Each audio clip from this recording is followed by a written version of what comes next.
नमस्कार दोस्तों, आप सभी का हमारे चैनल पर हार्दिक स्वागत है।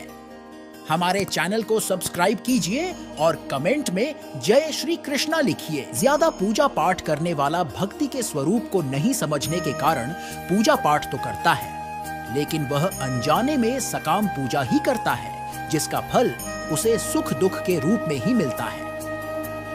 ज्यादा पूजा पाठ करने वाला बेशक ज्यादा पूजा पाठ या भक्ति करता हुआ नजर आता है, लेकिन वह कर्मकांड को ठीक से नहीं करना जानता है। ऐसे में गलती पर गलती करता जाता है।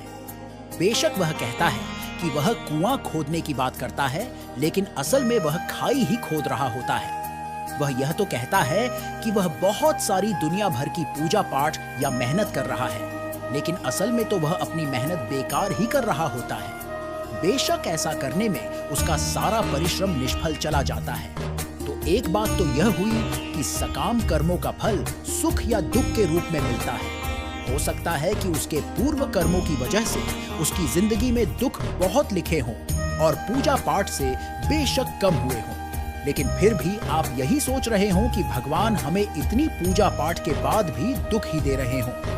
और दूसरी बात यह है कि आप गलत तरीके से या बिना विधि विधान के जाने ही पूजा पाठ कर रहे हों। आप बेशक अत्यधिक पूजा पाठ कर रहे हों, लेकिन उनका प्रभाव उल्टा या निष्फल हो रहा हो। अब एक पहलू और है पूजा पाठ करने वाले को ज्यादा दुख मिलने के पीछे, और यह लागू होता है केवल उस पर जो सही मायने में भक्त है। यह पहलू ही विशेष है, इसलिए इसके लिए आप एक बार फिर से यह जान लीजिए कि भक्ति क्या है और भक्त कौन है। संध्या वंदन, योग, ध्यान, तंत्र, ज्ञान, कर्म के जैसे ही भक्ति भी मुक्ति का एक मार्ग है।